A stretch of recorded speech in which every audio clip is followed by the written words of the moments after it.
Delia Anjani, seorang nama yang cukup disegani di dunia arsitektur Indonesia. Di usianya yang baru menginjak 32 tahun, ia telah berhasil mendirikan firma arsitekturnya sendiri, sebuah pencapaian yang lahir dari keringat, begadang tak terhitung, dan ketajaman visi yang tidak dimiliki semua orang. Baginya, bangunan bukan sekadar tumpukan bata dan semen, melainkan sebuah simfoni ruang, cahaya, dan fungsi yang harus bisa menyentuh jiwa penghuninya. Malam ini, salah satu simfoni terbesarnya baru saja memenangkan penghargaan tertinggi dalam sebuah sayembara desain kompleks perkantoran prestisius di ibu kota. Piala kaca yang dingin dan berat di kursi penumpang sebelahnya menjadi saksi bisu atas kemenangannya. Mobil yang dikemudikannya membelah jalanan Jakarta yang mulai lengang. Lampu-lampu kota berpendar di kaca jendela, menciptakan kilasan warna-warni yang biasanya akan ia nikmati. Namun malam ini, pikirannya hanya tertuju pada satu hal, pulang. Pulang ke pelukan Dimas, suaminya. Pria yang telah menemaninya selama 5 tahun terakhir. Dimas adalah antitesis dari dunianya yang kaku dan penuh perhitungan. Dia adalah tawa di tengah kesunyian, kehangatan di tengah dinginnya ambisi. Setidaknya, itulah yang selalu Delia yakini. Rumah mereka berdiri megah di sebuah kawasan elit. Sebuah karya desain Delia sendiri, tentu saja. Bangunan 2 lantai dengan konsep minimalis tropis, didominasi oleh kaca, kayu, dan taman vertikal yang merambat di salah satu dindingnya. Ini adalah surga kecilnya. Istana yang ia bangun dengan tangannya sendiri, tempat ia melepas lelah dan menjadi dirinya seutuhnya. Ia memarkirkan mobilnya di garasi yang senyap, di sebelah mobil sport milik Dimas, hadiah ulang tahun darinya tahun lalu. Pintu utama terbuka sebelum Delia sempat menempelkan jarinya di pemindai sidik jari. Dimas sudah berdiri di sana, dengan senyumnya yang khas, senyum yang dulu selalu berhasil meluluhkan semua kekhawatiran Delia. Ia mengenakan kemeja santai dan celana kain, rambutnya sedikit berantakan seolah baru bangun tidur. Meski jam sudah menunjukkan pukul 10 malam. Selamat datang kembali, sang juara. Sapa Dimas, suaranya lembut. Ia mengambil piala dari tangan Delia, mengamatinya sejenak sebelum meletakkannya di meja konsol. Aku sudah tahu kamu pasti menang. Delia tersenyum, rasa lelahnya sedikit menguap. Terima kasih. Aku hanya ingin cepat pulang. Dimas merengkuh pinggangnya, menuntunnya masuk lebih dalam. Aku sudah siapkan air hangat. Mandilah. Setelah itu kita makan malam. Aku pesan makanan kesukaanmu. Perhatian-perhatian kecil seperti inilah yang membuat Delia merasa menjadi wanita paling beruntung di dunia. Di tengah kerasnya persaingan dan tekanan pekerjaan, Dimas adalah oasenya. Ia bekerja sebagai manajer pemasaran di sebuah perusahaan rintisan, pekerjaan yang memberinya banyak fleksibilitas waktu. Atau setidaknya, itu yang ia katakan pada Delia. Delia tidak pernah terlalu ambil pusing, karena penghasilannya sendiri lebih dari cukup untuk menopang gaya hidup mewah mereka. Semua aset, mulai dari rumah, mobil, hingga sebagian besar investasi, tercatat atas namanya. Sebuah keputusan finansial yang ia ambil berdasarkan logika, bukan karena tidak percaya pada suaminya. Setelah selesai membersihkan diri, Delia turun ke ruang makan. Aroma sedap dari masakan Jepang kesukaannya sudah menguar. Namun, di meja makan, ia tidak hanya melihat Dimas. Ada Ibu Indah, ibu mertuanya, sedang duduk dengan postur tegak, menatapnya dengan tatapan yang sulit diartikan. Ibu di sini? Tanya Delia, berusaha menyembunyikan keterkejutannya dan memasang senyum ramah. Ibu khawatir Dimas sendirian menunggumu pulang selarut ini. Jawab Ibu Indah, nadanya datar. Seorang istri seharusnya sudah di rumah sebelum suaminya. Delia menghela napas dalam hati. Ini bukan pertama kalinya. Ibu Winda tidak pernah secara terang-terangan menunjukkan ketidaksukaannya. Namun sindiran-sindiran halus itu selalu ada, seperti duri kecil yang terus menusuk. Menurutnya, Delia terlalu dominan, terlalu sibuk, terlalu mandiri. Bukan sosok menantu idaman yang penurut dan menghabiskan waktunya di dapur. Maaf, Bu. Acaranya selesai sedikit larut. Jawab Delia sambil duduk di kursinya. Dimas buru-buru menengahi. Sudahlah, Bu. Yang penting kan Delia menang. Kita harus merayakannya. Ia menuangkan minuman untuk Delia dan ibunya, mencoba mencairkan suasana. Makan malam berlangsung dalam keheningan yang canggung. Ibu Winda lebih banyak berbicara dengan Dimas, memuji betapa sabarnya putranya itu memiliki istri yang super sibuk. Delia hanya menanggapinya dengan senyum tipis. Energinya sudah terkuras habis untuk berdebat. Ia hanya ingin menikmati malam kemenangannya dengan damai. Setelah makan malam, saat Delia sedang membereskan piala penghargaannya di ruang kerja, ponselnya bergetar. Sebuah notifikasi dari aplikasi perbankan. Notifikasi yang sama yang muncul setiap bulan untuk tagihan kartu kredit tambahan yang ia berikan pada Dimas. Biasanya ia tidak pernah membukanya, karena ia percaya penuh pada suaminya. Tapi entah kenapa, malam ini jarinya tergerak untuk menyentuh layar itu. Matanya membelalak. Tagihannya jauh lebih besar dari biasanya. Ia menggulir daftar transaksi itu. Ada banyak pembelian di butik-butik mewah, jam tangan, dan beberapa kali makan malam di restoran mahal yang Delia yakin tidak pernah ia kunjungi bersama Dimas. Hatinya mulai terasa tidak enak. Ia mencoba mengingat-ingat. Apakah Dimas pernah bercerita membeli barang-barang ini? Lalu pandangannya terpaku pada satu transaksi yang paling janggal. Sebuah transfer dalam jumlah yang cukup besar ke rekening. Perorangan. Nama pemilik rekening itu tidak ia kenali. Gita Anjani. Nama belakangnya sama dengan Delia. Sebuah kebetulan yang terasa aneh. Sedang apa? Suara Dimas mengejutkannya. Ia berdiri di ambang pintu, menatapnya dengan kening berkerut. Delia cepat-cepat mengunci layar ponselnya. Tidak ada. Hanya mengecek email pekerjaan. Kebohongan itu keluar begitu saja dari mulutnya. Terasa pahit. Dimas tersenyum, mendekat dan memijat pundak Delia. Sudah malam. Jangan pikirkan pekerjaan terus. Ayo istirahat. Besok kita rayakan kemenanganmu seharian. Delia hanya mengangguk, membiarkan dirinya dituntun ke kamar tidur. Namun di dalam benaknya, ribuan pertanyaan mulai berputar. Siapa Gita Anjani? Mengapa Dimas mentransfer uang sebanyak itu padanya? Mengapa semua pengeluaran ini dirahasiakan darinya? Malam itu, Delia berbaring di samping suaminya, pura-pura tertidur. Ia bisa merasakan napas teratur Dimas, pria yang berbagi ranjang dengannya, pria yang ia cintai dengan segenap hatinya. Namun untuk pertama kalinya, Dimas terasa seperti orang asing. Surga yang ia bangun dengan susah payah terasa retak. Di balik dinding kaca rumah mewahnya, Delia merasakan hawa dingin yang menusuk tulang. Ia curiga, ada sesuatu yang disembunyikan darinya. Sesuatu yang besar dan berpotensi menghancurkan segalanya. Benih kecurigaan itu telah tertanam, dan ia tahu, benih itu akan terus tumbuh dalam gelap, menanti saat yang tepat untuk membongkar kebusukan yang tersembunyi. Beberapa hari berikutnya, Delia mencoba mengabaikan perasaan itu. Ia menyibukkan diri dengan proyek-proyek baru, meyakinkan dirinya bahwa ia hanya terlalu lelah dan paranoid. Mungkin saja transfer itu untuk urusan bisnis Dimas yang tidak ia ketahui. Mungkin saja pengeluaran itu adalah untuk hadiah kejutan baginya. Ia berusaha keras untuk percaya pada suaminya. Namun, kejanggalan-kejanggalan kecil terus bermunculan. Dimas menjadi sangat protektif dengan ponselnya, selalu membawanya kemana-mana, bahkan ke kamar mandi. Ia sering menerima telepon di balkon, berbicara dengan suara berbisik. Saat Delia bertanya siapa, jawabannya selalu sama, urusan kantor.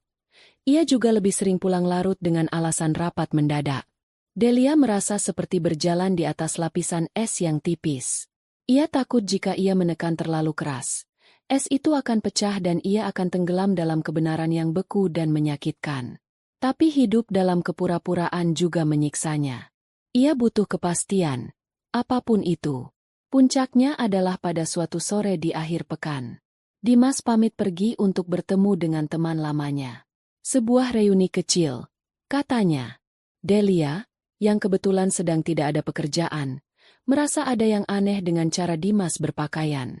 Ia terlalu rapi untuk sekadar bertemu teman lama. Parfum mahal yang biasa ia pakai hanya untuk acara-acara khusus tercium begitu kuat. Setelah Dimas pergi, Delia duduk termenung di ruang keluarga yang luas dan senyap. Rumah ini terasa hampa. Kemewahan di sekelilingnya terasa dingin dan tak berarti. Tiba-tiba, sebuah ide melintas di benaknya. Sebuah aplikasi pelacak lokasi yang pernah mereka pasang berdua di ponsel masing-masing beberapa tahun lalu atas alasan keamanan.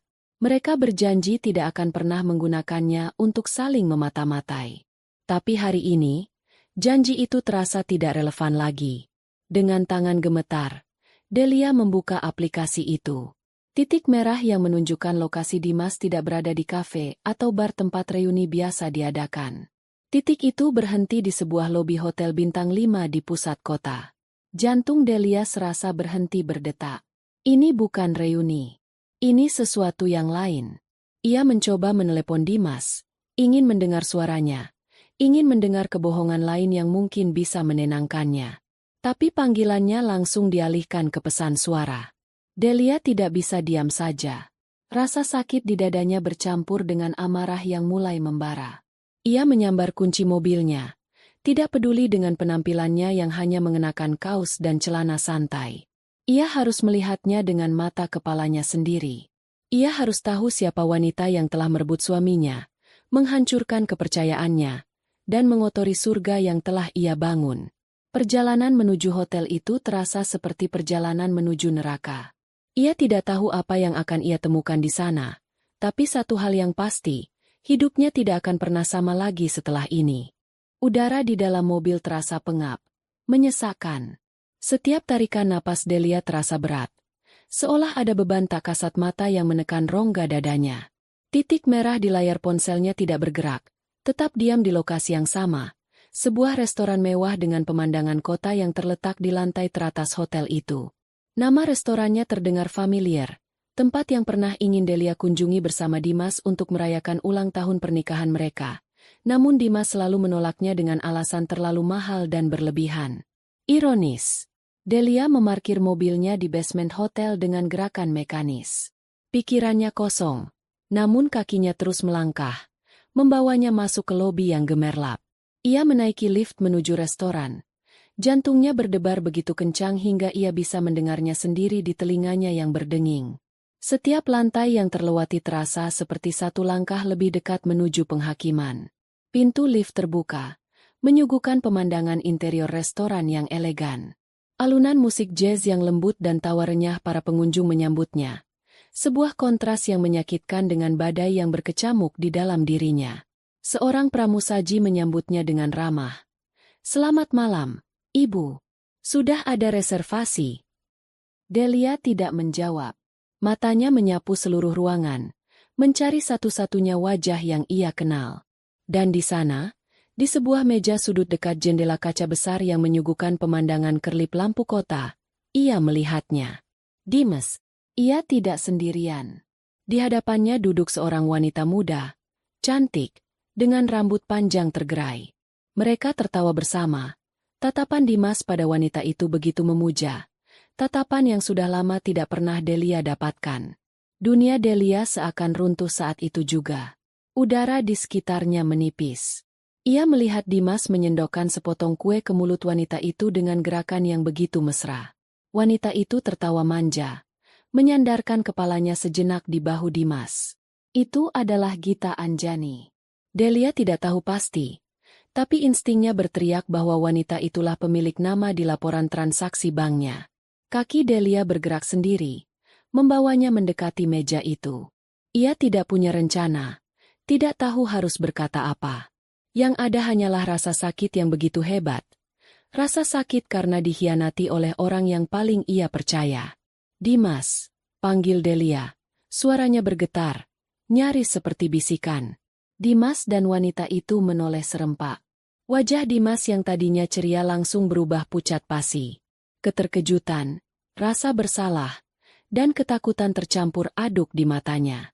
Sementara wanita itu, Gita, menatap Delia dari atas ke bawah dengan tatapan meremehkan, seolah menilai penampilan Delia yang acak-acakan. "Delia, kamu ngapain di sini?" tanya Dimas, tergagap. Ia buru-buru menarik tangannya dari meja, mencoba menciptakan jarak dari Gita. "Seharusnya aku yang bertanya, Kamu ngapain di sini? Balas Delia. Suaranya sedikit lebih keras, menarik perhatian beberapa pengunjung di meja sekitar. Katamu ada reuni teman lama. Apa ini teman lamamu? Ia menunjuk Gita dengan dagunya. Gita tersenyum sinis. Kenapa? Kamu nggak suka lihat suami kamu bahagia? Mulut Delia ternganga. Keberanian wanita ini membuatnya muak. Bahagia di atas penderitaan orang lain? Murahan. Jaga bicaramu, Delia. Bentak Dimas, kini berdiri dari kursinya. Ia tidak membela Delia. Ia justru membela selingkuhannya. Ini semua tidak seperti yang kamu pikirkan. Kamu hanya salah paham. Salah paham. Delia tertawa. Tawa yang terdengar sumbang dan penuh kepedihan. Aku melihatmu menyuapinya. Aku melihat cara kamu menatapnya. Dan aku melihat bukti transfer puluhan juta dari rekening kita ke rekeningnya. Bagian mana yang salah kupahami, Dimas? Wajah Dimas semakin pias. Ia tidak menyangka Delia akan mengetahui sejauh itu. Ia kehilangan kata-kata. Di saat itulah Gita mulai berakting. Matanya berkaca-kaca. Bibirnya bergetar. Ia menatap Dimas dengan tatapan memelas. Mas Dimas, aku jadi nggak enak. Mungkin sebaiknya aku pergi. Istrimu sepertinya tidak suka denganku. Tidak, kamu di sini saja. Cegah Dimas. Suaranya melunak saat berbicara pada Gita. Lalu ia kembali menatap Delia dengan tajam. Lihat apa yang kamu lakukan? Kamu mempermalukan kita semua. Ayo kita bicara di rumah. Aku tidak akan pergi dari sini sebelum kamu jelaskan siapa perempuan ini. Tuntut Delia. Air matanya sudah menggenang di pelupuk. Cukup. Sebuah suara keras dan familiar terdengar dari belakang Delia. Ia menoleh. Dan dunianya kembali dihantam untuk kedua kalinya malam itu. Ibu Winda, ibu mertuanya, berdiri di sana dengan wajah merah padam karena marah. Dari mana ia datang? Apa semua ini sudah direncanakan? Ibu? Bisik Delia. Tidak percaya. Ibu Winda berjalan melewati Delia tanpa menatapnya sedikitpun. Ia langsung menghampiri Gita. Membelai rambutnya dengan lembut seolah Gita adalah anaknya sendiri. Sabar ya, nak, jangan takut. Kemudian, ia berbalik menghadap Delia. Tatapannya menusuk, penuh kebencian. Jadi ini kelakuanmu? Mengikuti suamimu seperti anjing pelacak? Meneror wanita baik-baik seperti Gita? Kamu tidak punya malu. Delia terpaku. Kata-kata itu begitu menusuk. Ibu tidak mengerti. Dimas berselingkuh dengan dia. Berselingkuh? Ibu Winda tertawa mengejek. Kalaupun iya, itu semua salahmu. Kamu istri macam apa? Sibuk dengan pekerjaanmu, pulang larut malam, tidak pernah mengurus suami. Wajar saja Dimas mencari kebahagiaan di luar. Gita adalah wanita yang lembut dan perhatian. Dia tahu cara melayani laki-laki. Tidak seperti kamu yang arogan dan merasa punya segalanya karena uangmu. Setiap kata yang keluar dari mulut Ibu Winda adalah belati yang mengoyak hati Delia. Ia tidak pernah menyangka, ibu dari pria yang ia cintai bisa begitu membencinya. Gita, melihat ada pembelaan, semakin menjadi-jadi. Ia mulai terisak. Maafkan saya, Bu. Saya tidak bermaksud mengganggu rumah tangga Mas Dimas. Tapi saya hanya tidak tega melihat Mas Dimas selalu sendirian dan tidak diperhatikan. Delia muak melihat sandiwara itu. Hentikan omong kosongmu. Kamu hanya menginginkan uangnya, kan? Uangku. Amarah Ibu Winda mencapai puncaknya. Ia melangkah maju, mendekatkan wajahnya ke wajah Delia. Wanita tidak tahu diri. Kamu pikir karena kamu punya uang, kamu bisa menghina semua orang. Dan kemudian, sesuatu yang tidak pernah terbayangkan oleh Delia terjadi. Sebuah tamparan keras mendarat di pipinya. Plak! Suaranya begitu nyaring di tengah keheningan yang tiba-tiba tercipta di restoran itu. Semua mata kini tertuju pada mereka. Pipi Delia terasa panas dan perih. Tapi rasa sakit fisik itu tidak ada apa-apanya dibandingkan dengan rasa sakit dan penghinaan yang merobek-robek jiwanya. Ia ditampar oleh ibu mertuanya sendiri. Di depan suaminya. Di depan selingkuhan suaminya. Di depan puluhan pasang mata orang asing. Dimas hanya diam mematung. Tidak ada sedikit pun niat darinya untuk membela istrinya. Ia justru terlihat lega karena ibunya telah mengambil alih situasi. Air mata Delia akhirnya tumpah. Bukan air mata kesedihan, melainkan air mata kemarahan dan kekecewaan yang mendalam. Ia menatap 3 orang di hadapannya. Suaminya yang pengecut, selingkuhannya yang licik, dan ibu mertuanya yang kejam. Mereka adalah satu komplotan. Sebuah keluarga ular. Ibu Winda menatapnya dengan napas terengah. Tangannya masih sedikit bergetar setelah menampar. Jangan pernah ganggu calon menantu baruku lagi. Wanita baik-baik seperti Gita lebih pantas untuk anakku dibanding istri arogan sepertimu. Kalimat itu adalah paku terakhir yang menancap di peti mati pernikahannya. Calon menantu baru. Jadi, semua ini sudah mereka rencanakan. Mereka ingin menyingkirkannya.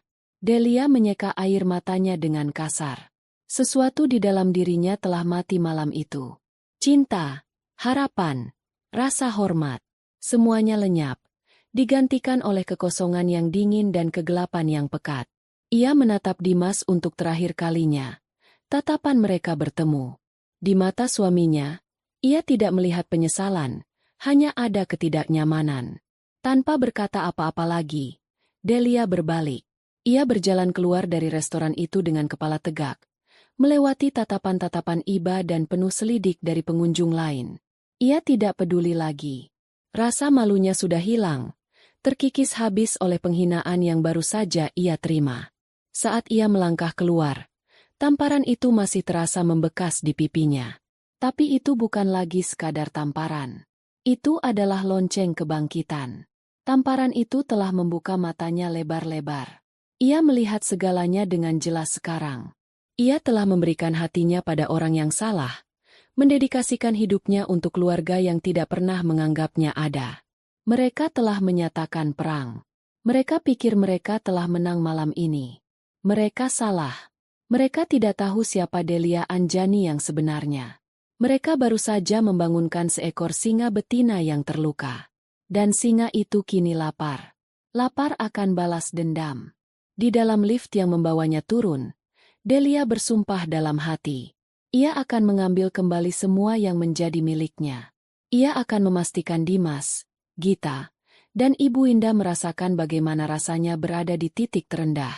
Ia akan membuat mereka hidup sebagai gelandangan, tanpa bisa menikmati hartanya sepeser pun. Dendamnya telah lahir, dan ia akan memastikan dendam itu terbalaskan dengan tuntas. Perjalanan meninggalkan hotel terasa kabur. Delia tidak ingat persis jalan mana yang ia lewati atau berapa banyak lampu merah yang ia terobos. Yang ia tahu hanyalah pedal gas di bawah kakinya terus ia tekan. Seolah dengan melaju kencang ia bisa meninggalkan rasa sakit dan penghinaan itu di belakang. Pipinya masih terasa panas. Denyutan samar dari tamparan Ibu Winda menjadi pengingat yang kejam. Setiap kali ia mengerjapkan mata, bayangan wajah mereka bertiga muncul. Wajah puas Ibu Winda, wajah licik Gita, dan yang paling menyakitkan, wajah diam Dimas yang membiarkan semuanya terjadi. Suaminya, pelindungnya, ternyata hanyalah seorang pengecut yang bersembunyi di balik punggung ibu dan selingkuhannya. Ia tidak mungkin pulang ke rumah itu. Rumah yang ia rancang dengan cinta, yang setiap sudutnya menyimpan kenangan, kini terasa seperti sarang ular. Itu bukan lagi rumahnya. Itu adalah panggung sandiwara mereka. Dengan pikiran yang sedikit lebih jernih, ia memutar setir mobilnya ke arah yang berbeda. Menuju sebuah apartemen studio miliknya di pusat kota, aset yang ia beli jauh sebelum menikah dengan Dimas. Tempat itu adalah benteng pribadinya. Ruang rahasia yang bahkan Dimas tidak pernah ia izinkan untuk memiliki kuncinya. Dulu Dimas sering merajuk karena hal itu, menganggap Delia tidak sepenuhnya percaya padanya. Sekarang, Delia bersyukur pada intuisinya sendiri. Udara di dalam apartemen terasa dingin dan sedikit berdebu, pertanda sudah lama tidak ia kunjungi. Ia menyalakan satu lampu temaram, tidak berminat membuat ruangan itu terang benderang. Ia melempar tas dan kunci mobilnya ke atas sofa, lalu tubuhnya luruh ke lantai yang dingin. Disinilah, dalam kesendirian dan keheningan yang total, Pertahanannya akhirnya runtuh. Tangisnya pecah. Bukan isakan kecil yang tertahan, melainkan raungan kepedihan yang keluar dari lubuk hatinya yang paling dalam. Ia menangisi 5 tahun pernikahannya yang ternyata hanya kebohongan.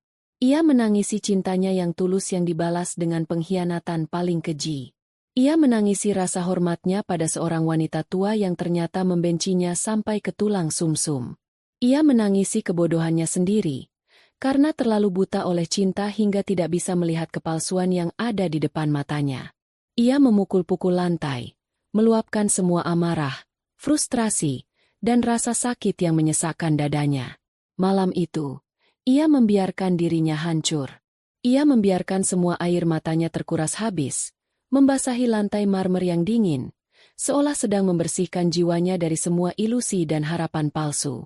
Ia tidak tahu berapa lama ia menangis. Ketika akhirnya ia berhenti, tenggorokannya terasa kering dan matanya bengkak. Ia menyeret tubuhnya ke kamar mandi, membasuh wajahnya dengan air dingin. Saat ia menatap cermin, yang balas menatapnya adalah sosok wanita yang berantakan dengan mata merah dan jejak kemerahan samar di pipi kirinya. Bekas tamparan itu. Delia menyentuhnya pelan. Tidak sakit lagi. Anehnya, sentuhan itu justru mengirimkan getaran yang berbeda ke seluruh tubuhnya. Getaran yang membangkitkan sesuatu yang telah lama tertidur di dalam dirinya. Ia kembali ke ruang tengah dan duduk di sofa. Ia menatap kosong ke arah jendela besar yang menampakkan gemerlap kota Jakarta di malam hari. Kota yang sama di mana ia membangun impiannya. Dan kota yang sama di mana impian rumah tangganya dihancurkan. Air matanya sudah kering. Yang tersisa kini adalah kekosongan yang aneh. Kekosongan itu tidak terasa menyedihkan, melainkan terasa ringan. Seolah beban berat yang selama ini ia pikul tanpa sadar. Beban untuk menjadi istri yang sempurna, menantu yang baik, dan sumber kebahagiaan bagi semua orang, telah terlepas dari pundaknya. Semalaman ia tidak tidur. Ia hanya duduk di sana, membiarkan pikirannya bekerja, menyusun ulang kepingan-kepingan hidupnya yang hancur menjadi sebuah mosaik baru. Sebuah gambaran yang lebih jelas dan jujur. Ia mengingat semua sindiran Ibu Winda selama ini. Ia mengingat semua kebohongan kecil Dimas. Ia mengingat semua pengeluaran tidak wajar yang coba ia abaikan. Semuanya adalah pertanda yang ia pilih untuk tidak ia lihat. Tamparan itu, sekeras dan semenghinakan apapun rasanya, adalah sebuah berkah terselubung. Tamparan itu telah membangunkannya. Saat fajar pertama mulai mewarnai langit timur, Delia bangkit.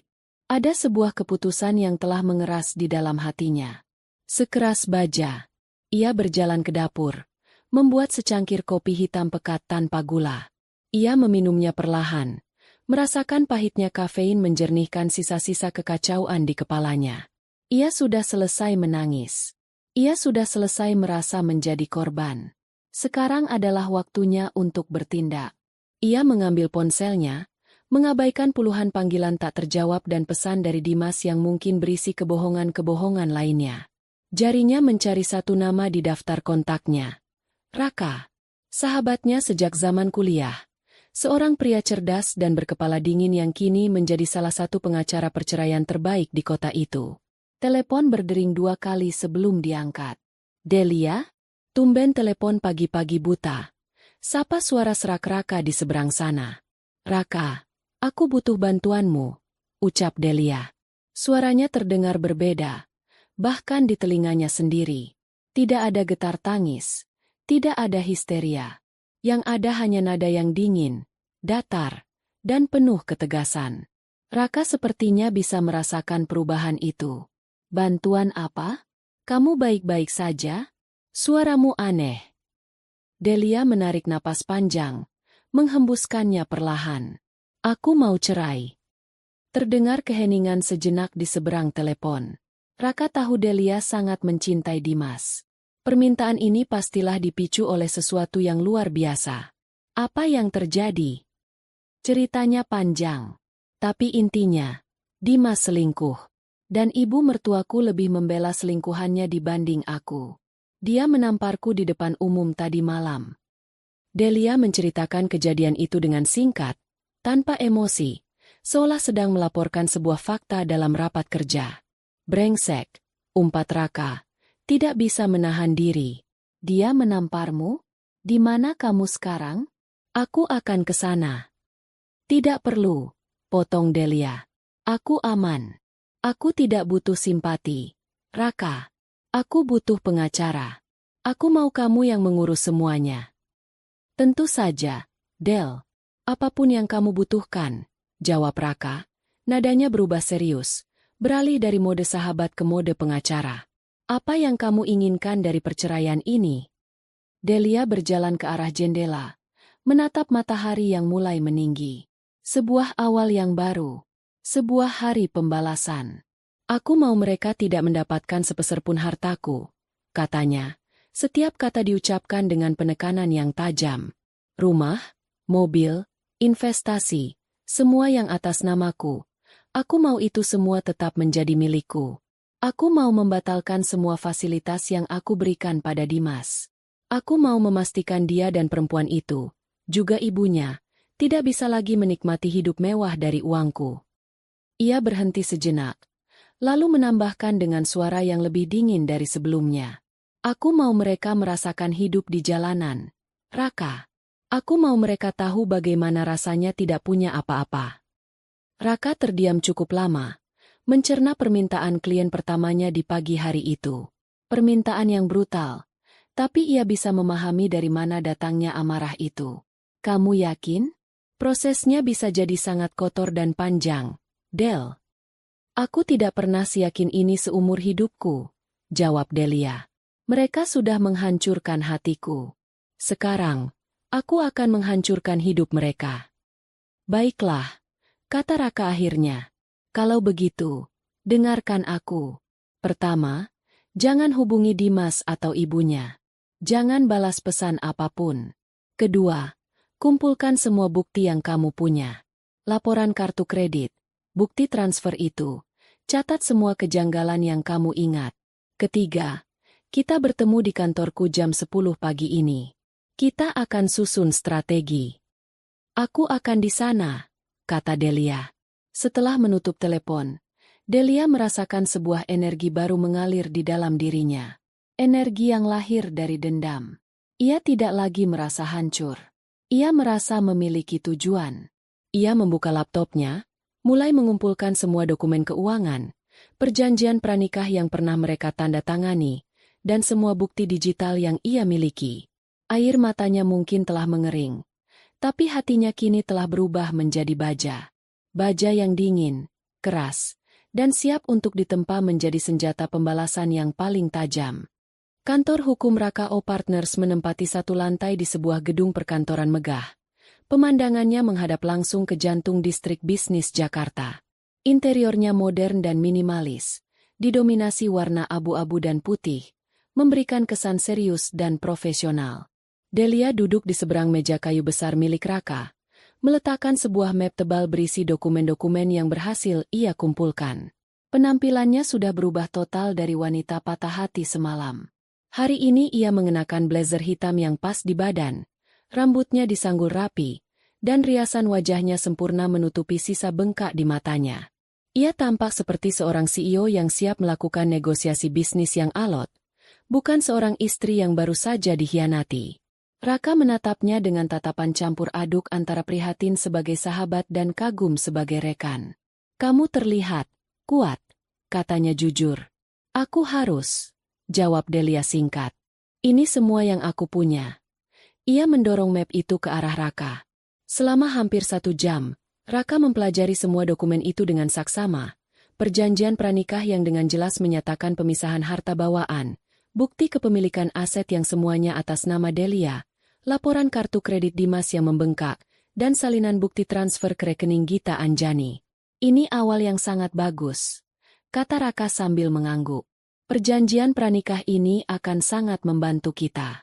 Tapi, untuk memastikan mereka tidak mendapatkan celah sedikitpun untuk menuntut harta gonogini atau tunjangan, kita perlu bukti yang lebih kuat tentang perselingkuhan dan niat buruk mereka.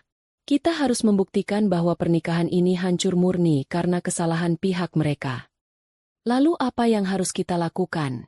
Tanya Delia. Kita sewa detektif swasta, usul Raka. Aku kenal seseorang yang sangat andal. Kerjanya bersih dan hasilnya akurat. Kita akan minta dia untuk mengawasi Dimas dan perempuan itu. Kumpulkan bukti foto, video, apapun yang bisa menunjukkan hubungan mereka.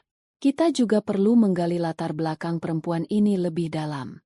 Orang seperti dia biasanya punya jejak. Delia setuju tanpa ragu.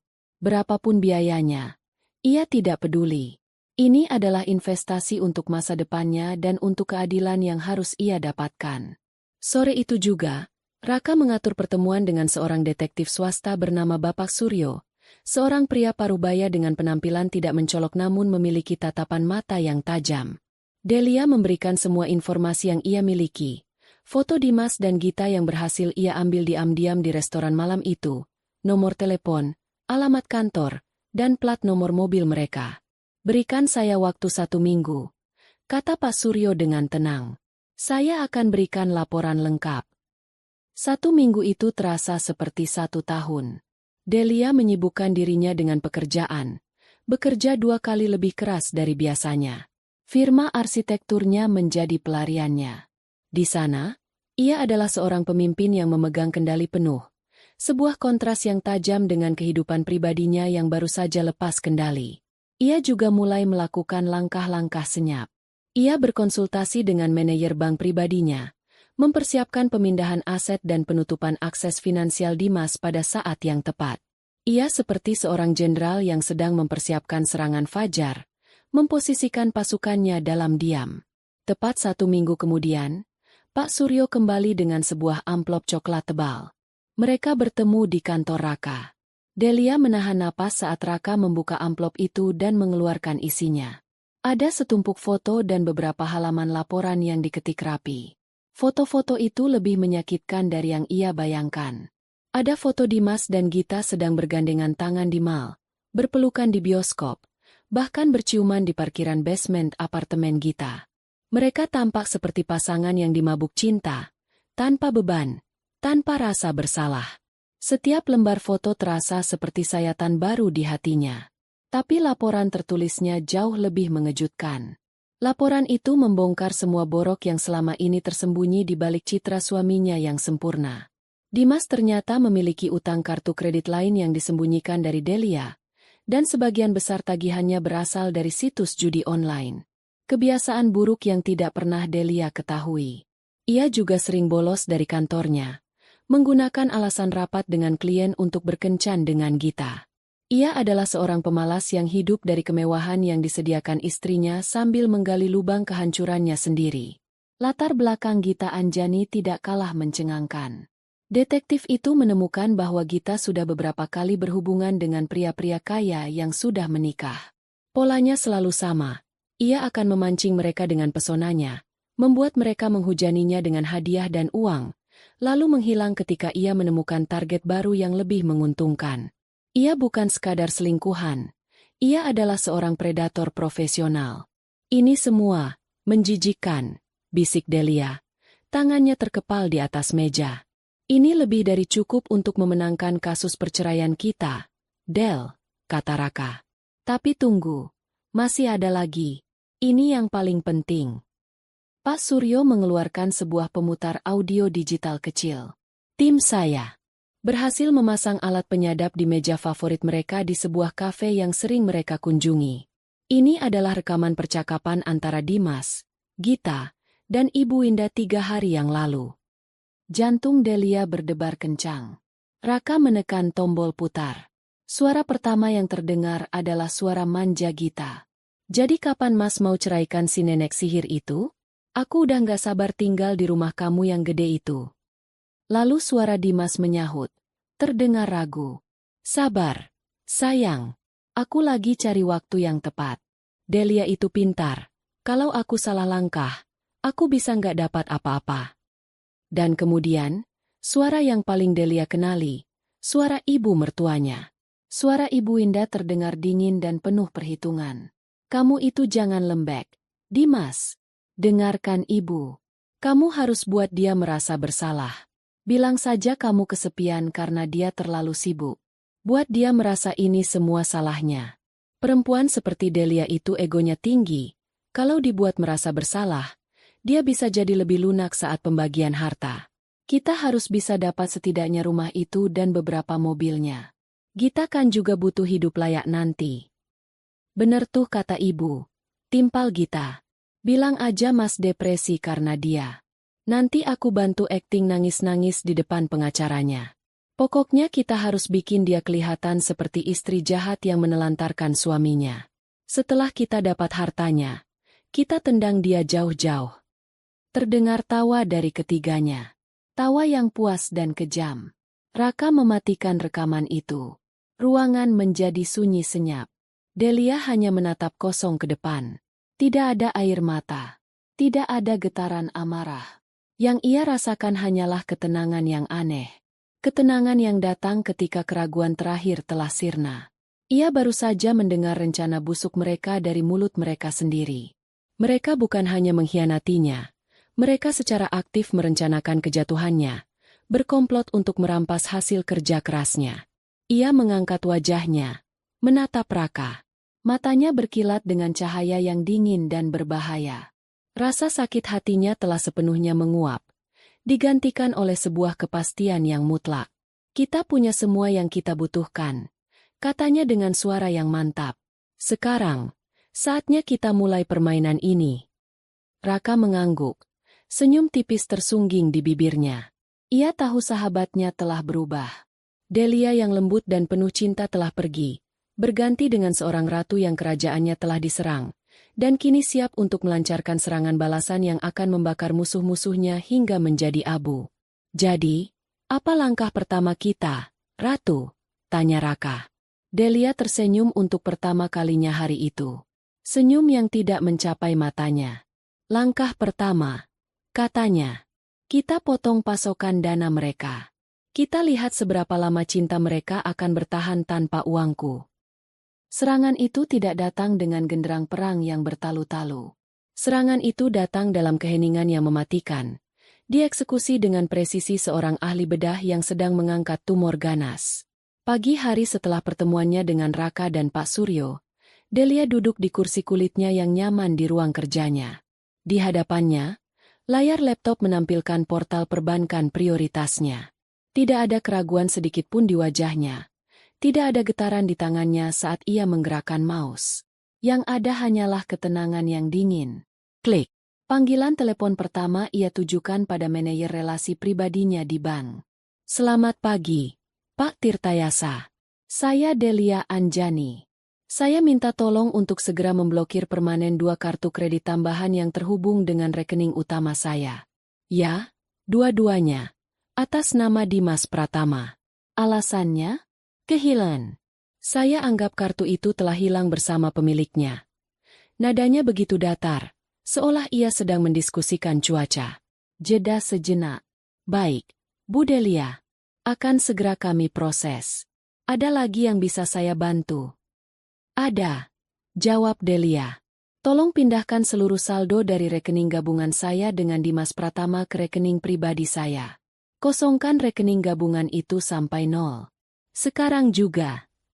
Setelah panggilan itu selesai, ia membuka aplikasi emailnya. Jarinya menari lincah di atas keyboard, menyusun sebuah surat elektronik resmi yang ditujukan kepada Kepala Departemen Sumber Daya Manusia dan Keuangan di firmanya sendiri. Subjek: pemberhentian fasilitas dan jabatan. Isi surat itu singkat, padat, dan tidak menyisakan ruang untuk negosiasi.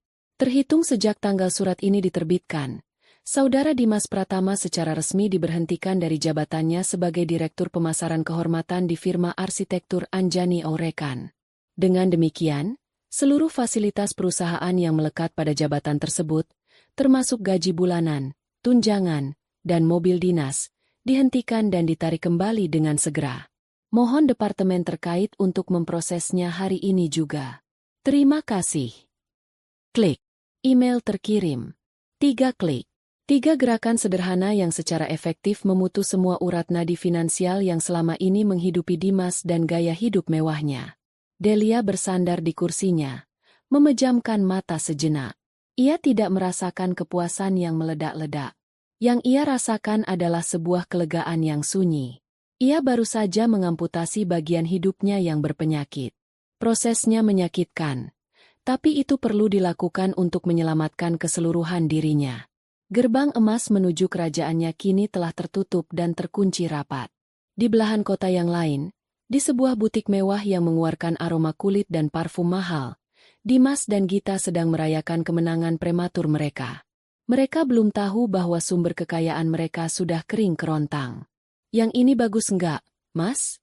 Tanya Gita sambil mematut diri di depan cermin, menenteng sebuah tas tangan keluaran terbaru yang harganya setara dengan sebuah mobil LCGC. Warnanya cocokkan sama kulit aku. Apapun yang kamu pakai pasti cocok, sayang. Jawab Dimas sambil tersenyum. Ia merasa seperti raja dunia. Rencananya dan ibunya berjalan mulus. Setelah insiden di restoran, Delia tidak menghubunginya sama sekali. Ia menganggap Delia sedang merajuk dan pada akhirnya akan luluh juga. Ia hanya perlu memberikan istrinya itu sedikit waktu untuk mendinginkan kepala. Sementara itu, ia bisa bersenang-senang dengan Gita. Ya udah, aku mau yang ini, putus Gita dengan manja. Mereka berjalan ke kasir dengan langkah angkuh. Totalnya 127 juta rupiah. Kata Pramuniaga dengan senyum terlatih. Dimas mengeluarkan kartu kredit utamanya, kartu platinum tanpa batas yang diberikan Delia, dengan gerakan penuh gaya. Ia menyerahkannya kepada kasir seolah sedang memberikan sedekah. Ia sudah membayangkan betapa terkesannya Gita. Pramuniaga itu menggesek kartu. Kali. 2 kali. Lalu ia menatap Dimas dengan ekspresi sedikit canggung. Mohon maaf, Pak. Kartunya ditolak. Senyum di wajah Dimas membeku. Ditolak? Nggak mungkin. Coba lagi. Pramuniaga itu mencoba lagi. Hasilnya sama. Maaf, Pak. Tulisannya, transaksi tidak diizinkan. Wajah Dimas mulai memerah. Beberapa pasang mata di butik itu mulai melirik ke arah mereka. Gita menatapnya dengan kening berkerut. Kok bisa, Mas? Coba pakai kartu yang lain. Dengan sedikit panik, Dimas mengeluarkan kartu kedua, kartu cadangan yang juga dari Delia.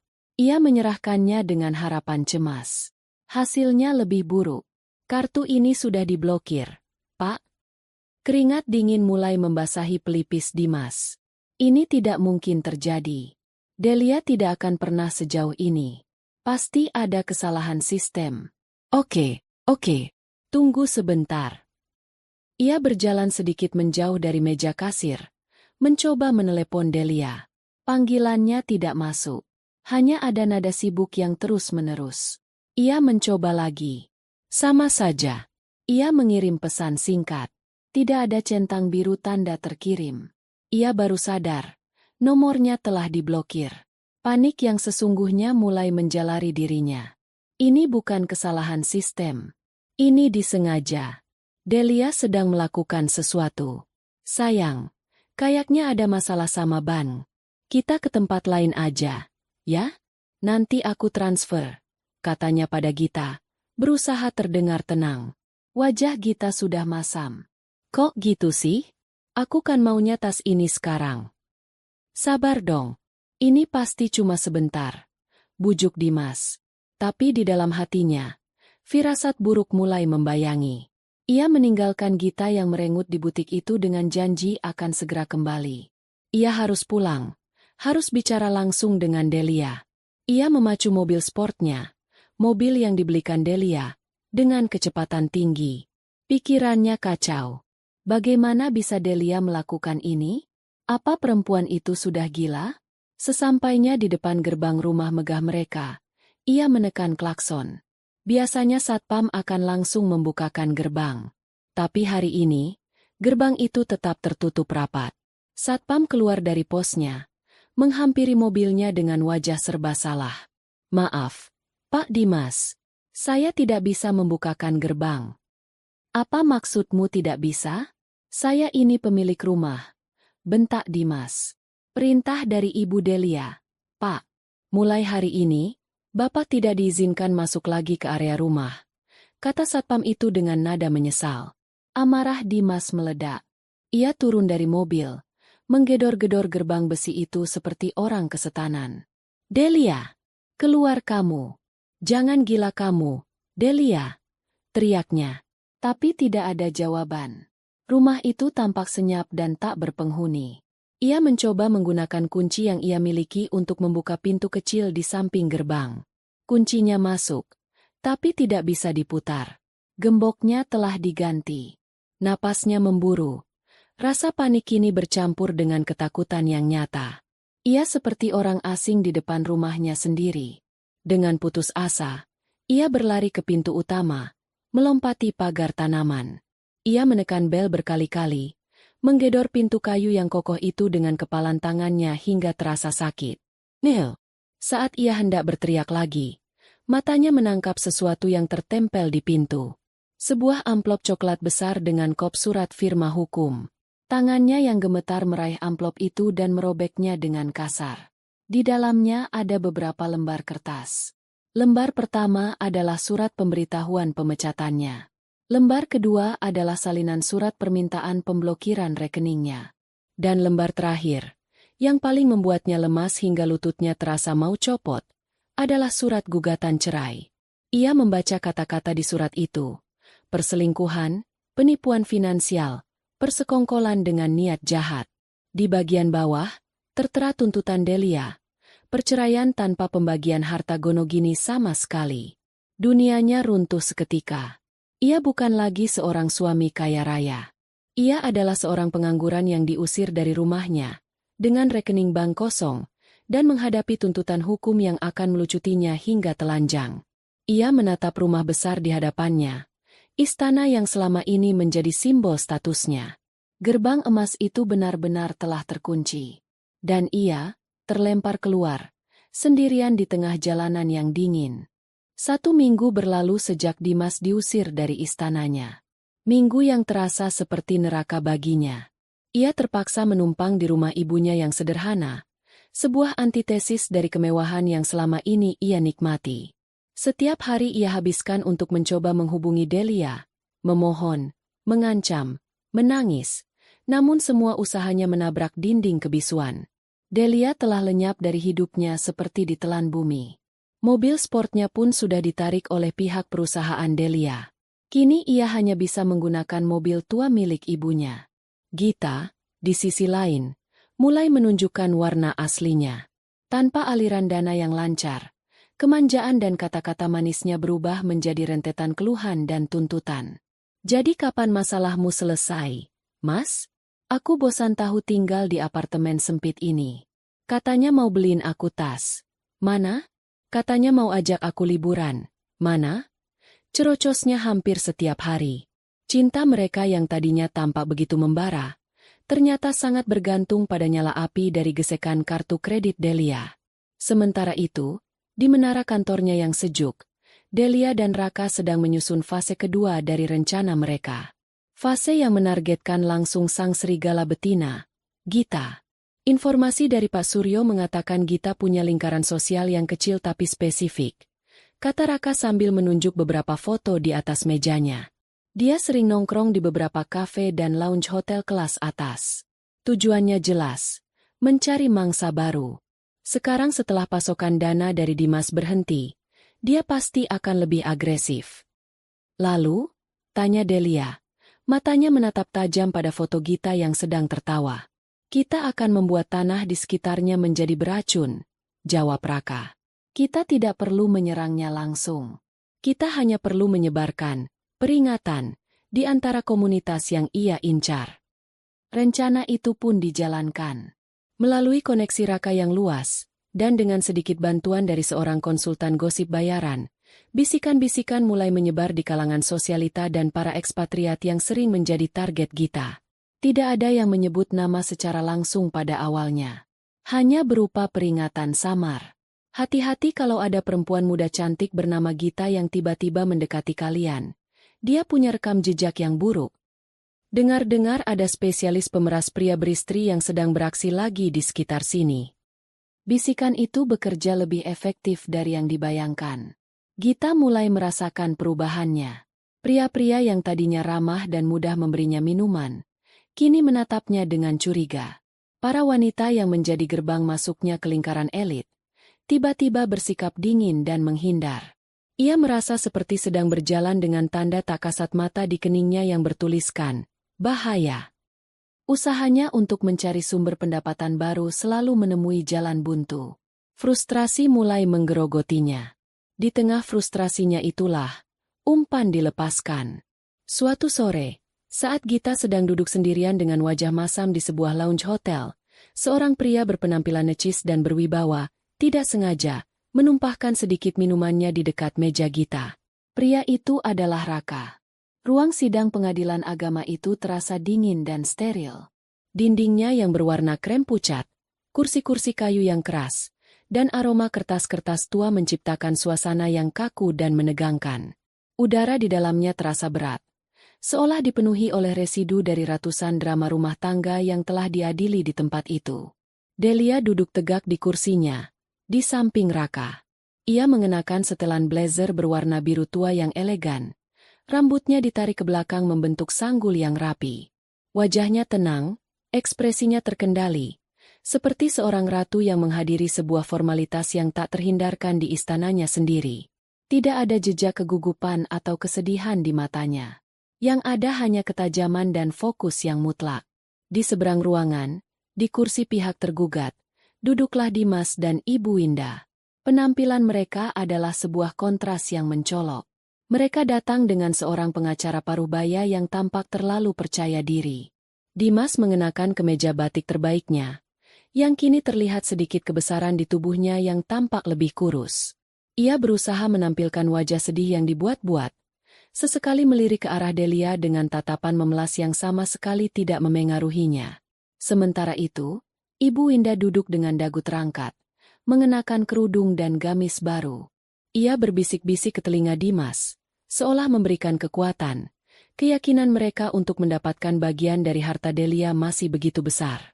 Mereka datang bukan untuk berdamai. Mereka datang untuk menagih apa yang mereka anggap sebagai hak mereka. Hakim ketua, seorang pria bijaksana dengan kacamata tebal, memasuki ruangan dan mengetukkan palunya. Sidang pun dimulai. Setelah proses mediasi yang jelas-jelas gagal, kini tiba saatnya masing-masing pihak membeberkan argumennya. Pengacara Dimas maju lebih dulu. Dengan suara yang lantang dan penuh retorika, ia mulai melukiskan sebuah narasi yang memutarbalikkan fakta. Ia menggambarkan Dimas sebagai seorang suami yang sabar dan penuh pengertian, yang selalu mendukung karir istrinya dari belakang layar. Ia menyebutkan bagaimana Dimas rela mengorbankan waktunya, mengurus rumah, dan memberikan dukungan moral yang tak ternilai harganya agar Delia bisa fokus membangun imperium bisnisnya. Yang mulia, kata pengacara itu dengan nada dramatis, klien saya, Saudara Dimas Pratama, merasa kesepian dan terabaikan. Istrinya, penggugat, terlalu sibuk dengan dunianya sendiri. Ia pulang larut malam, sering bepergian keluar kota, dan perlahan-lahan melupakan perannya sebagai seorang istri.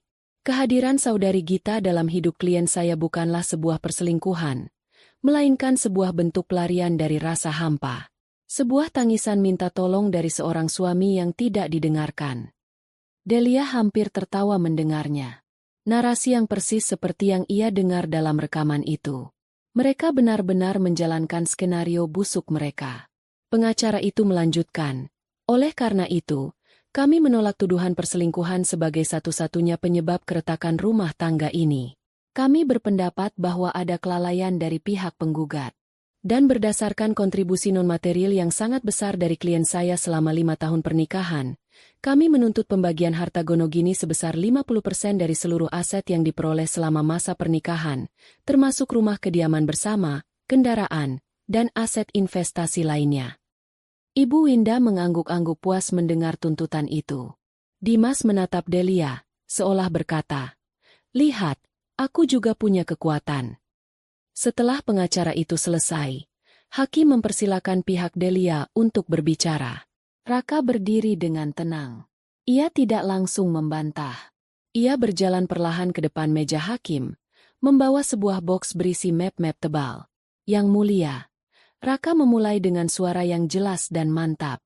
Kami menghargai narasi indah yang baru saja disampaikan oleh rekan pengacara saya. Sebuah cerita tentang suami yang berkorban. Namun sayangnya, cerita itu hanyalah fiksi. Kami di sini untuk menyajikan fakta. Raka membuka map pertama. Fakta nomor 1.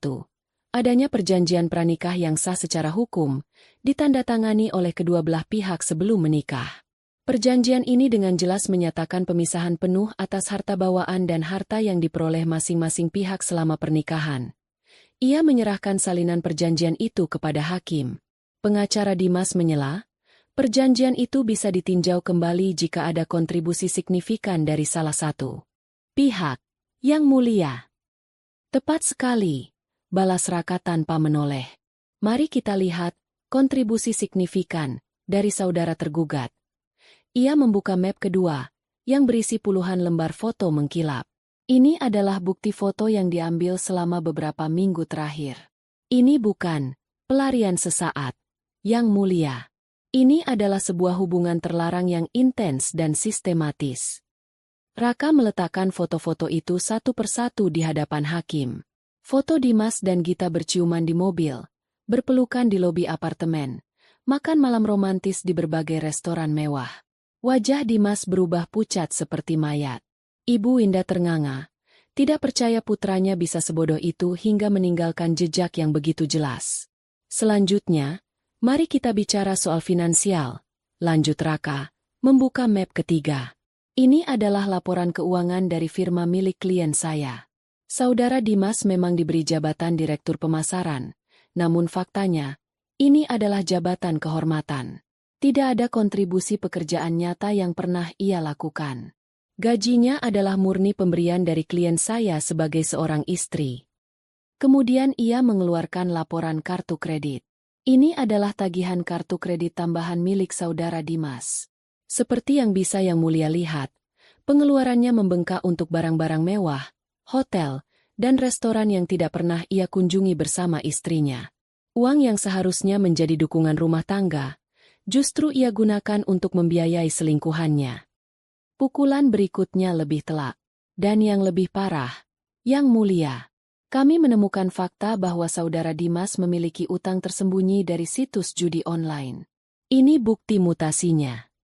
Raka menyerahkan setumpuk bukti transfer lagi. Ini bukan karakter seorang suami yang suportif. Ini adalah karakter seorang penjudi dan penipu. Dimas menunduk dalam-dalam, tidak berani mengangkat wajahnya. Ibunya mulai gelisah di kursinya. Dan puncak dari niat buruk tergugat, kata Raka, suaranya kini terdengar lebih berat.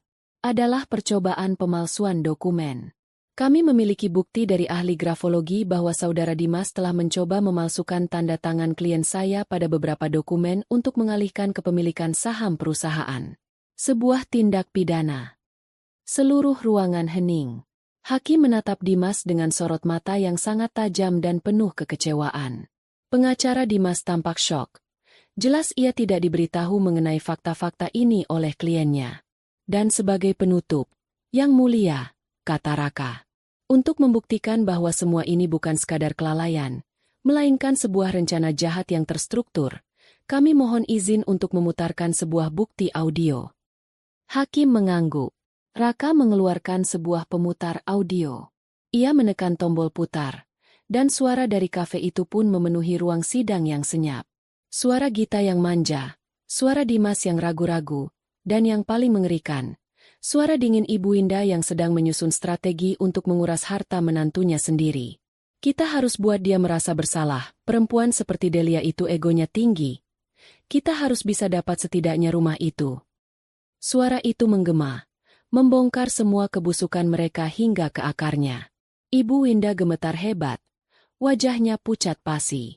Ia menatap Raka dengan tatapan benci bercampur ngeri, seolah melihat setan. Setelah rekaman selesai, keheningan terasa memekakan.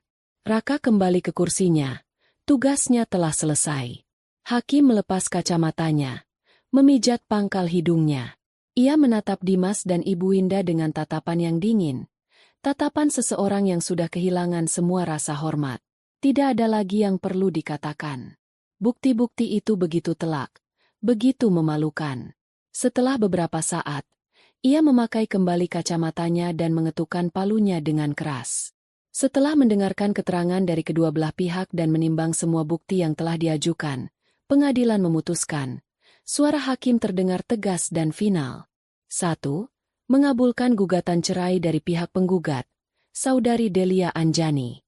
Terhitung sejak hari ini, pernikahan antara penggugat dan tergugat dinyatakan putus karena perceraian.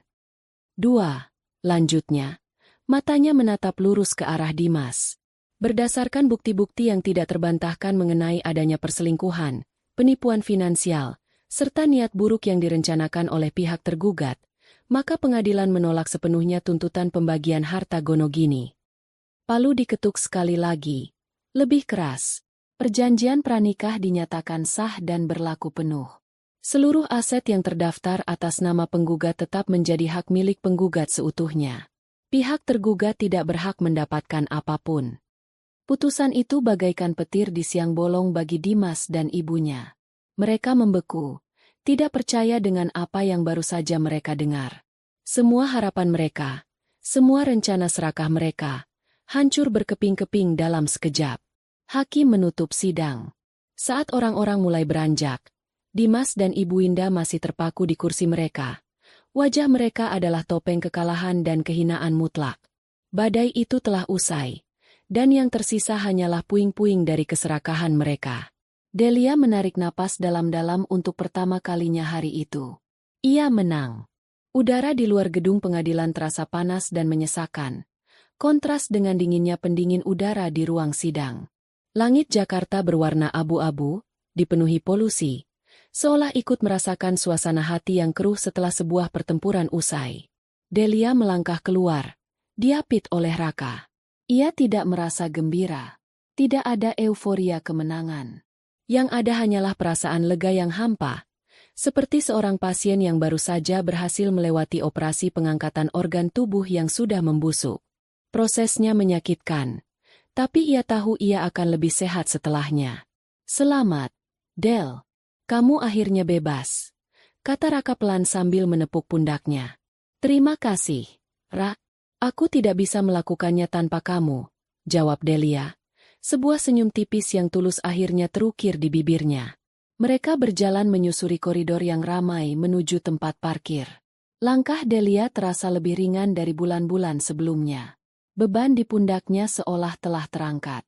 Ia sudah siap untuk memulai lembaran baru, menghapus semua jejak masa lalunya yang kelam. Namun, saat mereka tiba di area parkir yang berdebu, ia melihat dua sosok yang membuatnya berhenti melangkah. Di bawah terik matahari, di samping mobilnya, berdiri Dimas dan Ibu Indah. Mereka tidak lagi didampingi pengacara mereka yang mungkin sudah kabur karena malu. Penampilan mereka kini jauh dari kesan angkuh yang mereka tunjukkan di awal persidangan. Mereka tampak kuyu, kalah, dan menyedihkan. Kemeja batik Dimas lepek oleh keringat. Rambutnya acak-acakan. Ibu Indah, yang biasanya selalu tampil rapi dan menjaga wibawa, kini terlihat tua dan rapuh. Kerudungnya sedikit miring, matanya merah dan bengkak karena tangis yang ditahan. Mereka menunggu, seperti dua pengemis yang menantikan belas kasihan terakhir. Raka menatap Delia, seolah bertanya tanpa suara. Mau pergi saja? Delia menggeleng pelan. Ia harus menghadapi ini untuk terakhir kalinya. Ia harus menutup bab ini dengan tangannya sendiri. Dengan langkah mantap, ia berjalan mendekat. Melihatnya datang, Dimas langsung melesat maju. Wajahnya penuh kepanikan dan penyesalan yang terlambat. Delia, tunggu. Tolong, kita perlu bicara, katanya. Suaranya serak dan putus asa. Delia hanya menatapnya tanpa ekspresi. Aku minta maaf, Del. Aku benar-benar minta maaf atas segalanya. Lanjut Dimas. Tangannya terulur seolah ingin menyentuhnya, namun ragu-ragu. Aku salah. Aku tahu aku brengsek. Aku bingung waktu itu. Aku dipengaruhi ibu dan Gita. Tolong, jangan lakukan ini padaku. Berikan aku kesempatan kedua. Kita bisa perbaiki semuanya. Delia tetap diam. Kata-kata Dimas terdengar kosong di telinganya, seperti gema dari masa lalu yang sudah tidak berarti lagi. Melihat Delia tidak bergeming, Ibu Winda ikut maju. Kali ini, tidak ada lagi nada sinis atau tatapan merendahkan. Yang ada hanyalah wajah seorang ibu yang hancur melihat putranya kehilangan segalanya. Air matanya akhirnya tumpah, mengalir deras di pipinya yang mulai berkerut. Delia, nak tolong maafkan Dimas, isaknya. Maafkan ibu juga. Ibu salah. Ibu tahu ibu sudah keterlaluan sama kamu. Ibu hanya terlalu sayang sama Dimas. Ibu tidak mau lihat dia susah. Tolong, nak jangan ambil semuanya dari dia. Kasihanilah dia. Anggap saja sebagai balas jasa kamu selama menjadi istrinya. Delia menatap wanita tua di hadapannya. Wanita yang pernah ia hormati seperti ibunya sendiri. Wanita yang sama yang telah menamparnya dan berkomplot untuk menghancurkannya. Rasa iba? Tidak ada sedikit pun perasaan itu yang tersisa. Dan kemudian, dalam puncak keputusasiaannya, Ibu Winda melakukan hal yang tak terduga. Ia menjatuhkan dirinya ke tanah. Ia bersujud di atas aspal parkiran yang panas dan kotor, mencoba meraih ujung sepatu Delia. Ibu mohon, nak, sujud di kakimu. Tolong, demi Tuhan, jangan buat anak ibu jadi gelandangan. Hukum ibu saja. Tapi jangan hukum Dimas. Ratapnya. Suaranya parau bercampur debu. Raka bergerak maju hendak mengangkatnya. Namun Delia memberinya isyarat untuk diam. Delia mengambil satu langkah mundur, menjauhkan kakinya dari jangkauan Ibu Winda. Ia menatap turun pada sosok yang sedang bersujud itu, lalu beralih menatap Dimas yang hanya bisa menangis tertahan di belakang ibunya. Terlalu pengecut bahkan untuk menghentikan ibunya sendiri dari perbuatan yang begitu menghinakan. Semua kebisingan dunia seakan lenyap. Yang terdengar di telinga Delia hanyalah gema dari sebuah tamparan di restoran mewah malam itu. Ia akhirnya membuka mulutnya. Suaranya terdengar sangat tenang, jernih, dan tanpa emosi. Seolah ia sedang berbicara dengan orang asing. Jangan bersujud di hadapan saya, Bu. Simpan saja tenaga ibu, katanya. Ia berhenti sejenak, membiarkan kata-katanya meresap. Tamparan ibu malam itu di restoran, itu adalah hal terbaik yang pernah terjadi pada saya. Lanjutnya, matanya menatap lurus ke mata Ibu Winda yang terbelalak kaget. Tamparan itu bukan hanya mengenai pipiku, tapi juga membangunkan aku dari mimpi buruk yang saya kira adalah pernikahan saya. Ibu, dengan tangan ibu sendiri, telah membebaskan saya. Untuk itu, saya tidak akan pernah melupakannya. Kemudian, tatapannya beralih pada Dimas, yang kini menatapnya dengan horor. Dan kamu, kata Delia, suaranya berubah menjadi lebih dingin. Kamu bahkan tidak sebanding dengan rasa benciku. Kamu tidak ada artinya. Itulah kata-kata terakhirnya. Tanpa menoleh lagi, Delia berbalik. Raka dengan sigap membukakan pintu mobil untuknya. Ia masuk, menyalakan mesin yang menderu halus, seolah ikut merasakan kebebasan majikannya. Ia melajukan mobilnya perlahan keluar dari area parkir. Dari kaca spion, ia bisa melihat pemandangan terakhir dari kehidupan lamanya. Dimas yang sedang berusaha payah membangunkan ibunya yang masih tersungkur menangis di atas aspal yang panas. Dua sosok yang semakin mengecil, semakin kabur, hingga akhirnya lenyap dari pandangannya. Delia tidak menoleh lagi. Ia menatap lurus ke depan. Ke jalanan yang terbentang luas. Ia sendirian, tapi ia utuh. Ia terluka, tapi ia bebas. Babak baru dalam hidupnya telah resmi dimulai. 1 tahun telah berlalu. Waktu, seperti seorang arsitek yang sabar, telah meruntuhkan puing-puing masa lalu Delia dan membangun kembali fondasi hidupnya menjadi sesuatu yang lebih kokoh, lebih megah, dan jauh lebih indah. Setahun yang lalu, ia adalah seorang wanita yang hancur, berjuang keluar dari reruntuhan pernikahannya. Hari ini, ia berdiri di balkon sebuah Gria Tawang di Singapura, menatap cakrawala yang dihiasi gedung-gedung pencakar langit yang berkelip seperti berlian di atas beludru malam. Di tangannya, ia memegang segelas anggur merah, bukan untuk menenangkan pikiran yang kalut, melainkan untuk merayakan sebuah pencapaian. Firmanya, Anjani Orekan, baru saja memenangkan tender internasional untuk merancang sebuah galeri seni ikonik di tepi teluk. Sebuah lompatan besar yang menempatkan namanya di panggung arsitektur global. Angin malam yang hangat meniup beberapa helai rambutnya yang ia biarkan tergerai. Ia tersenyum. Senyum yang benar-benar berbeda dari senyum tipis dan dingin yang ia pasang selama masa-masa pembalasannya.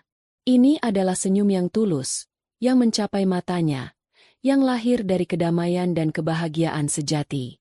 Ia telah menemukan kembali dirinya, atau lebih tepatnya, ia telah menciptakan versi baru dari dirinya sendiri. Versi 2.0. Begitu Raka sering menggodanya. Perceraian itu, meskipun brutal, ternyata adalah sebuah proses detoksifikasi. Setelah semua racun dikeluarkan dari sistemnya, ia merasa lebih ringan, lebih sehat, dan lebih berenergi. Ia menyalurkan semua energi itu ke dalam dua hal, pekerjaan dan dirinya sendiri. Firmanya tumbuh pesat di bawah kepemimpinannya yang kini lebih berani dan visioner. Ia tidak lagi ragu-ragu dalam mengambil keputusan besar, tidak lagi merasa perlu meminta persetujuan siapapun. Ia adalah ratu di kerajaannya sendiri, dan kerajaannya kini telah berekspansi melintasi samudra. Namun, perubahan terbesar terjadi di dalam dirinya. Ia belajar untuk menikmati kesendirian, bukan sebagai sebuah kekosongan, melainkan sebagai sebuah kebebasan. Ia mulai melakukan perjalanan, bukan hanya untuk urusan bisnis, tetapi untuk kesenangan. Ia menjelajahi kuil-kuil kuno di Kyoto, menyelami birunya laut di Raja Ampat, dan tersesat di jalanan berbatu di Roma sambil menikmati gelato. Dalam setiap perjalanannya, ia tidak mencari siapapun. Ia justru menemukan potongan-potongan baru dari dirinya sendiri yang selama ini terkubur di bawah perannya sebagai seorang istri. Ia menemukan kembali cintanya pada sketsa. Bukan sketsa bangunan yang kaku, melainkan sketsa wajah-wajah orang di pasar, perahu-perahu nelayan yang bersandar di pantai, atau bunga-bunga liar yang tumbuh di celah trotoar. Buku sketsanya yang dulu berdebu, kini selalu menemaninya kemanapun ia pergi, penuh dengan coretan-coretan kehidupan yang ia amati dengan mata yang baru. Sesekali, ingatan tentang Dimas atau Ibu Winda melintas di benaknya, tetapi tidak lagi terasa menyakitkan. Rasanya seperti melihat foto lama dari orang yang tidak lagi ia kenali. Rasa benci dan dendam yang dulu membara kini telah menjadi abu yang dingin, tertiup angin dan lenyap tak berbekas. Ia menyadari bahwa memaafkan bukanlah tentang membebaskan mereka, melainkan tentang membebaskan dirinya sendiri dari belenggu masa lalu. Ia tidak mendoakan mereka celaka. Ia hanya tidak memikirkan mereka sama sekali. Mereka tidak lagi menempati ruang di dalam hidupnya yang kini sudah terlalu berharga untuk diisi oleh hal-hal negatif. Malam itu di Singapura, setelah merayakan kemenangannya bersama timnya, ia kembali ke Gria Tawangnya sendirian. Ia menyalakan musik jazz lembut, musik yang sama yang pernah menjadi latar pengkhianatan di restoran itu. Namun kini, musik itu tidak lagi membangkitkan kenangan buruk. Musik itu kini menjadi miliknya lagi, menjadi latar dari ketenangannya. Ia berdansa sendirian di ruang tengah yang luas, berputar perlahan mengikuti irama, dengan latar belakang pemandangan kota yang gemerlap. Ia tertawa kecil, tawa yang murni dan bebas. Ia tidak membutuhkan seorang pangeran untuk membuatnya bahagia. Ia adalah ratunya, dan ia telah membangun istananya sendiri, bukan dari batu dan kaca, melainkan dari kekuatan, kemandirian, dan cinta pada dirinya sendiri. Lembaran baru dalam hidupnya bukanlah halaman kosong. Halaman itu sudah terisi penuh dengan warna-warni petualangan, sketsa-sketsa kebahagiaan, dan cetak biru dari masa depan yang ia rancang sendiri, untuk dirinya sendiri. Beberapa bulan setelah proyek besarnya di Singapura, Delia kembali ke Jakarta. Ia sengaja mengambil cuti panjang selama sebulan penuh, sesuatu yang tidak pernah ia lakukan sebelumnya. Ia ingin kembali menikmati kotanya, bukan dari balik jendela kantor atau mobilnya yang ber-AC, melainkan dengan berjalan kaki, merasakan denyut nadinya yang sesungguhnya. Sore itu, cuaca Jakarta begitu bersahabat. Langit biru cerah dengan awan putih yang berarak pelan. Delia memutuskan untuk duduk di sebuah kedai kopi sederhana yang memiliki area luar ruangan, di sebuah sudut jalan yang cukup ramai di Jakarta Selatan. Tempat itu tidak mewah, tapi kopinya nikmat dan suasananya hidup. Ia duduk menghadap ke jalan, membiarkan hiruk-pikuk kota menjadi musik latarnya. Ia menyesap es kopi Vietnamnya perlahan, sambil sesekali membuat sketsa suasana di sekelilingnya di buku catatannya. Ia merasa damai, menyatu dengan ritme kota yang dulu sering membuatnya stres. Ia sedang menikmati momen sederhana itu ketika sebuah pemandangan di seberang jalan menarik perhatiannya. Di depan sebuah ruko yang ramai, seorang pria dengan seragam parkir yang lusuh dan sedikit kebesaran sedang meniup luitnya dengan panik. Gerakannya kaku dan kikuk, berusaha mengatur sebuah mobil mewah yang hendak keluar dari parkiran. Keringat membasahi pelipisnya, wajahnya legam terbakar matahari, dan ada raut kelelahan yang mendalam di matanya. Delia menyipitkan matanya. Ada sesuatu yang familiar dari postur pria itu. Saat pria itu berbalik untuk menerima beberapa lembar uang lecek dari pengemudi mobil, jantung Delia berhenti sesaat. Itu Dimas, suaminya, mantan suaminya. Pria yang dulu selalu tampil necis dengan kemeja bermerek dan jam tangan mewah, yang parfum mahalnya bisa tercium dari jarak beberapa meter. Pria yang dulu mengendarai mobil sport dan hidup bergelimang kemewahan dari uangnya. Kini berdiri di bawah terik matahari, menjadi seorang juru parkir liar, membungkuk-bungkuk demi beberapa ribu rupiah. Delia hanya menatap, tanpa ekspresi. Ia mengamati bagaimana Dimas dengan cepat menyembunyikan uang itu di sakunya, lalu kembali meniup luitnya, memanggil mobil lain untuk masuk. Tidak ada lagi sisa-sisa pesona atau keangkuhan di dirinya. Yang ada hanyalah seorang pria yang kalah, yang berjuang untuk bertahan hidup dari hari ke hari. Pandangan Delia kemudian menyapu area di sekitarnya, seolah mencari sesuatu. Dan ia menemukannya. Beberapa meter dari tempat Dimas berdiri, duduk di emperan sebuah toko yang sudah tutup, seorang wanita tua terkantuk-kantuk. Posturnya bungkuk, kepalanya ditutupi kerudung kusam, dan di pangkuannya ada sekeranjang kecil berisi tisu kemasan. Sesekali ia terbangun, menawarkan tisunya kepada pejalan kaki yang lewat, namun kebanyakan dari mereka hanya melirik sekilas dan terus berjalan. Itu Ibu Winda. Wanita yang dulu selalu duduk di sofa empuk di rumahnya sambil melontarkan sindiran-sindiran tajam. Wanita yang dulu menamparnya dengan penuh keyakinan di sebuah restoran mewah.